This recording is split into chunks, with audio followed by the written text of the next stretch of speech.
Recording, here we go.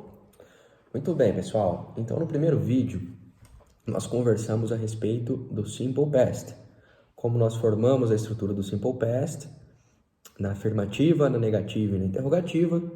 E em seguida, nós falamos sobre a questão dos verbos regulares e irregulares.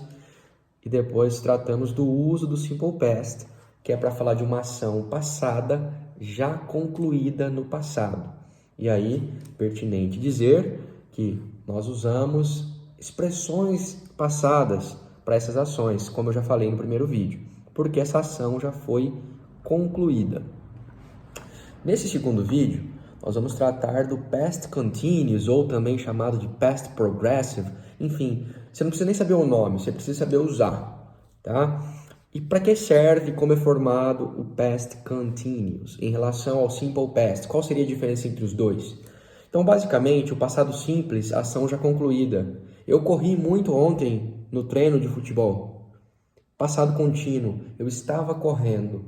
Você está falando de uma ação passada que estava em andamento, tá? Dois usos básicos para falar de uma ação que estava acontecendo quando outra ação interrompeu. Exemplo: I was studying when my mother called me. Eu estava estudando quando minha mãe me ligou. Uma ação que estava acontecendo quando outra aconteceu. Essa segunda sendo no passado simples. E lembrando aí que a ordem dos fatores não altera o produto. Você pode começar com a frase no passado simples. Minha mãe me ligou. My mother called me when I was studying. Quando eu estava estudando.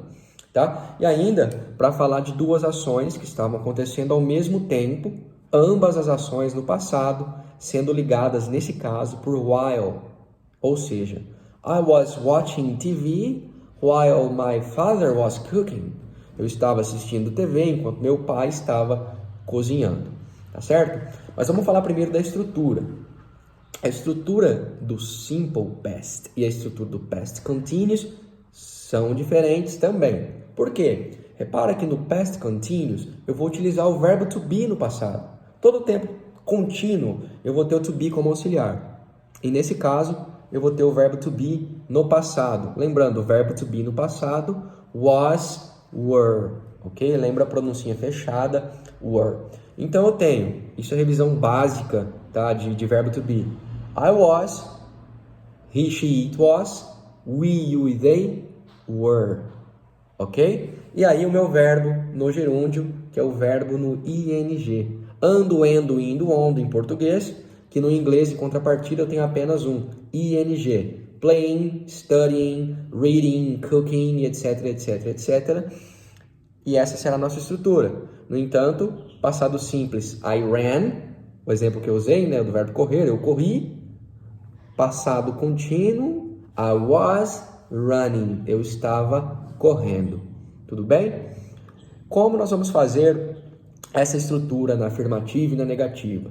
As mudanças aqui acontecerão com o verbo to be em si. Ou seja, para fazer negativa, was not e were not, que contraído, wasn't e weren't.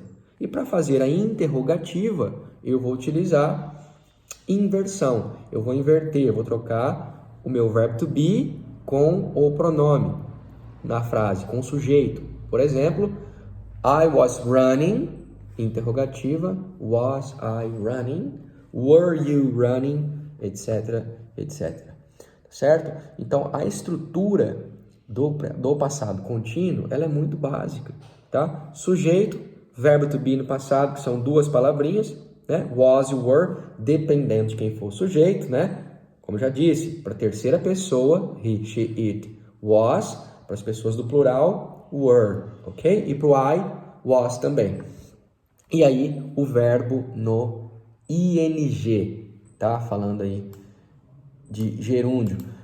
O verbo do ing, ele não vai mudar. Ele sempre manterá o mesmo padrão no ing, independente de quem quer que seja o sujeito, tá? A única coisa que vai mudar na frase é o verbo to be, ok? Que dependendo do sujeito vai ser was, dependendo do sujeito vai ser were, tá certo? E as mudanças da negativa wasn't, weren't, e na interrogativa nós faremos inversão, ok? O uso, como eu já disse, nós vamos usar o past continuous para falar de uma ação que estava acontecendo quando outra aconteceu, ou seja, quando outra ação interrompeu, ou de duas ações que estavam acontecendo ao mesmo tempo.